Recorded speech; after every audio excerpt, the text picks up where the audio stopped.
नमस्कार मंडळी, कशा आहात? मजेत आहात ना? मी वैशाली. तर आजच्या दिवसाची सुरुवात 4ला.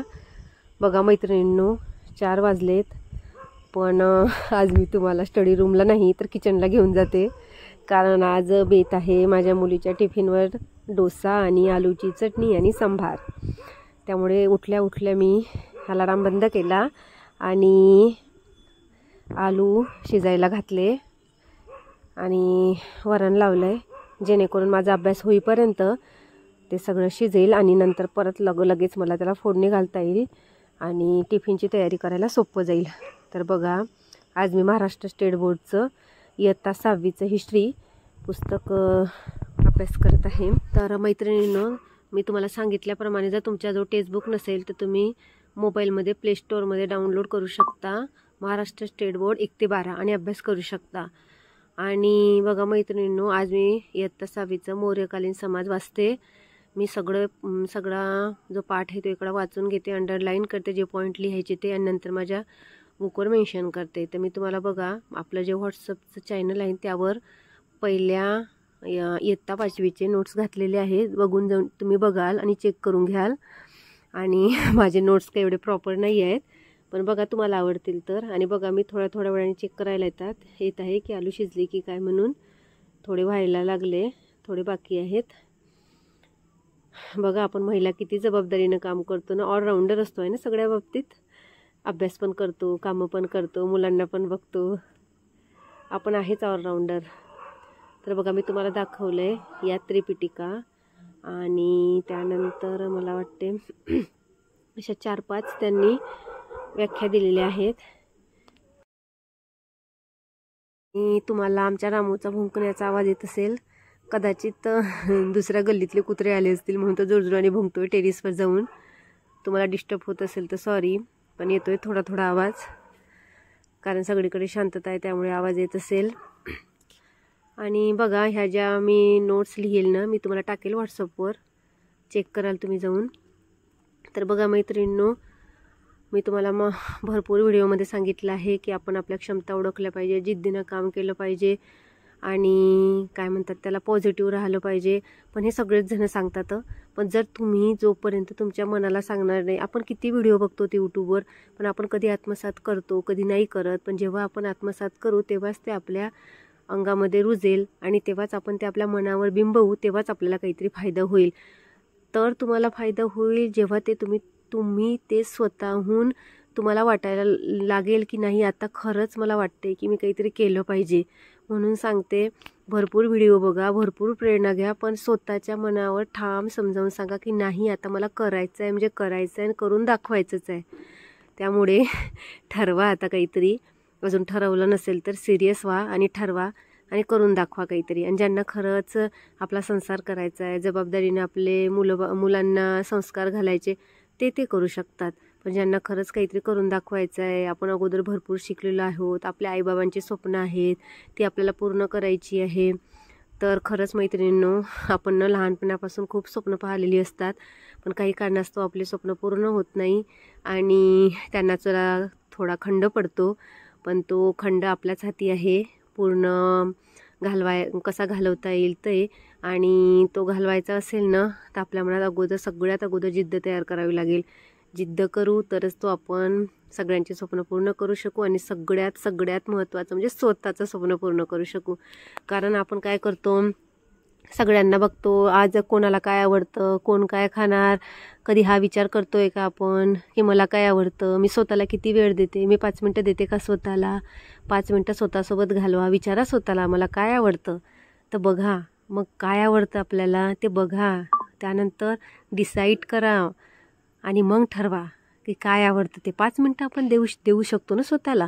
सगळ्यांच्या आवडीनिवडी जपतो आपण, स्वतःची आवडीनिवडी जपायला पाहिजे ना. कधी स्वतःला सॉरी म्हटलं एवढ्या वर्षापासून? एकदा म्हणून किती छान वाटतं येतं. मी तर म्हटलं आहे, तेव्हा मला कळलं की खरंच मन हलकं वाटतं. कारण सगळ्या जगाला सॉरी म्हणतो, चुकलं माझं असं करता सगळ्या जगाला सॉरी म्हणतो, पण स्वतःला कधी सॉरीच म्हणत नाही. सगळ्यांना जेवू घालतो, सगळे जेवतात, झोपतात, नंतर आपण जेवतो. पण असं म्हटलंय कधी की तुला पण भूक लागते ना, तू जेव की सगळ्यांच्या अगोदर. म्हणून आपण स्वतःला सांगायचं, सॉरी चुकलं आहे माझं एवढ्या वर्षापासून, जो तुला त्रास देते. तुला म्हणजे स्वतःला सांगा की मी आजपर्यंत जो स्वतःला त्रास दिला आहे ना, त्यासाठी स्वतःला सॉरी म्हणा, जेणेकरून तुम्हाला किंवा आपल्या मनाला कळेल की आहे मला कोणतरी ऐकणार. आणि आपल्या मनाला आपण आतापर्यंत हेच सांगत आलो की मी दुसऱ्यांचं ऐकते, दुसरे म्हणतील तसंच वागते. पण कधी त्याला पण सांगून ठेवा की मी आहे राणी माझ्या मनाची. म्हणजे ऐकायचं सगळ्यांचं, पण 5 मिनटं जर आपल्या मनाचं 5 मिनटं आपल्या मनाचं ऐकायचं, काळजी घ्यायची. मग बघा, मी तुझा आदर करी, त्याला जोपासायचं, खतपाणी द्यायचं पॉझिटिव्ह विचाराचं. मग बघा कसं चमत्कार होतोय ते. आणि मैत्रिणींनो, खरंच आपण जर सगळं करू शकतो ना, तर आपण एवढं करू शकतो. आपण स्वतःला एवढा 5 मिनटं देऊ शकतो ना, तर आजपासून देऊया ना स्वतःला 5 मिनटं. तर बघा, आता अभ्यासाकडे वळूया. अभ्यासात मी असे पाठ्यपुस्तकातले नोट्स काढते आणि ते नोट्स मग मी माझ्या नोटबुकवर मेन्शन करते आणि आठवड्यातून एकदा रिवाईज करते. तर बघा, माझा आता इयत्ता 6वी सुरू आहे. मग मी 7वी घेणार, 8वी घेणार, 9वी आणि 10वी असं करता करता पाठ्यपुस्तक कंप्लीट झालं की मग दुसरा विषय घेईल. आणि दुसरा विषय कंप्लीट झाला की मग म्हणजे पाठ्यपुस्तक अगोदर सगळं कंप्लीट करणार आणि पाठ्यपुस्तक कंप्लीट झालं की मग काय म्हणतात त्याला, जे आपल्या टेटला मराठी किंवा इंग्रजीमध्ये जे शब्द येतात, मिनिंगफुल वर्ड्स येतात, त्याकडे वळणार. मी सांगेल तुम्हाला तसं नियोजन. मला भरपूर नियोजन करायचं आहे, पण मैत्रिणींनो माझ्याजवळ साधन नाही आहे रेकॉर्डिंग करायचं आणि एडिटिंगला फार वेळ जातोय आणि घरची जबाबदारी, त्यात हा अभ्यास, सगळं जरा मॅनेज व्हायला वेळ लागतोय. करते मी हळूहळू, पूर्ण प्रयत्न करेल की दररोज व्हिडिओ टाकेल, दररोज तुम्हाला गाईड करेल, पण जरा वेळ द्या. करते सगळं व्यवस्थित. आणि तुमची अशी सोबत जर राहिली तर मला खूप प्रोत्साहन भेटेल. तर बघा, आता मला असं वाटते मी टेटचा आता जे आपले पाटील सर आहेत ना, त्यांचे मी क्लासेस बघत आहे. तर त्यात मी टॉपिक बघत आहे बैठक व्यवस्था. कारण मला मागल्या पेपरला जो मी 2022चा टेटचा पेपर दिला होता, त्यात मला बैठक व्यवस्था कठीण गेलेली. म्हणजे माझे 3 प्रश्न सुटलेले. त्यामुळे मला तो पॉईंट माझा भक्कम करायचा आहे, जेणेकरून आता मला वेळ पुरला पाहिजे आणि मला प्रत्येक प्रश्नाचे आन्सर यायला हवं. त्यामुळे मी जे मला सोपे किंवा कठीण जातात ते माझ्या बुकवर मेन्शन करत आहे आणि सर कोणती ट्रिक सांगतात ते बघते, लिहून बघते आणि स्टॉप करते थोडा वेळ. आणि सरांच्या अगोदर मी आन्सर करून बघते, मला किती वेळात जमते, काय कसं होतंय ते सगळं बघते आणि त्यानुसार मग मी माझं नियोजन करते. चला आता जाऊन बघते. तर बघा, किचनमध्ये आले तर डोशाचं बॅटर बघा छान फॉर्मॅट झालेलं आहे. आणि आता मला मुलीची टिफिनची तयारी करावी लागेल, कारण 6:30 झालेले आहेत. तर बघा, मी पट्टापट्टा डोसे करून घेते छोट्या गंजात काढून, जेणेकरून तिचा टिफिन लवकर वेळेवर तयार होईल. आणि तिची व्हॅन येते 7:30ला लगेच, म्हणून आता भरभर आवरणार.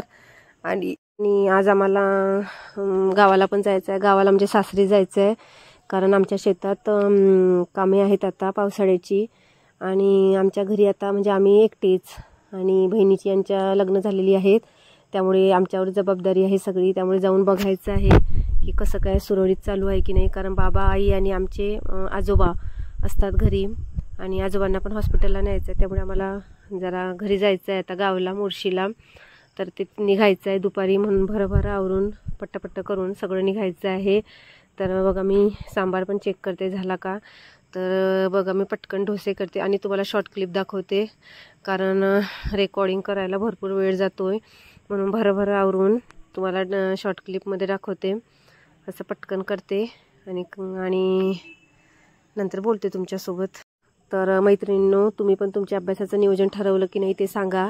आणि तुम्हाला कुठल्या प्रकारची मदत पाहिजे. कोणी मला विचारतात, ताई तू टेटची कुठली पुस्तकं वापरलीत किंवा TETसाठी काय वापरलं आहे. तर बघा मैत्रिणी, मी पाठ्यपुस्तकाचा आधार घेतला आहे आणि शक्यतोवर मी फ्री क्लासेस बघितले यूट्यूबचे, आणि तसेच मी CTETसाठी पण फ्री क्लासेस बघितलेले आहे. आणि शक्यतोपर्यंत जेवढं मला फ्री मटेरियल भेटेल त्याचाच मी उपयोग करते, कारण भरपूर कुठून प्रश्न येतात. आणि जर आपल्याला इतकं सगळं शक्य नाही क्लासेस जॉईन वगैरे करणं, कारण पैसेही भरपूर जातात. म्हणून मी शक्यतोपर्यंत जितकं माझं म्हणजे यूट्यूबवर होईल तेवढा अभ्यास यूट्यूबवर करते किंवा गुगलवर सर्च करून करते. तर बघा, मुलगी शाळेला जात आहे आता आता ती शाळेला गेली की भरभर घरची पण कामे आटपून घेते. आणि त्यानंतर बघा मिस्टर गाडी बघतायत, कारण भरपूर दिवसाची गाडी बंद होती. तर ती आता ती गाडी बघणार व्यवस्थित आहे का, तिला छान स्वच्छ करतायत, जेणेकरून आम्हाला दुपारी पटकन निघता येईल. आणि ते त्यांचं काम करतात, आता मी माझं काम करते. बघा मी इडल्या पण लावलेल्या आहेत. आणि कारण मुलीला डोसे आवडतात तर मुलाला इडल्या त्यांच्या वेगवेगळ्या आवडीनिवडी आहेत, म्हणून त्याच्यासाठी इडल्या लावलेल्या आहेत. आता त्या इडल्या झाल्या की लगेच त्याचा टिफिन बांधणार आणि पटकन मग फ्रेश होणार. आज नागपंचमी पूजा पण करायची आहे, म्हणून आज भरपूर कामं आहेत. आणि बघा तर मैत्रिणींनो, आजसाठी एवढेच. हा व्लॉग संपवते. माझे अनुभव, त्याची काळजी घ्या, अभ्यासाचं योग्य नियोजन करा. चला भेटू.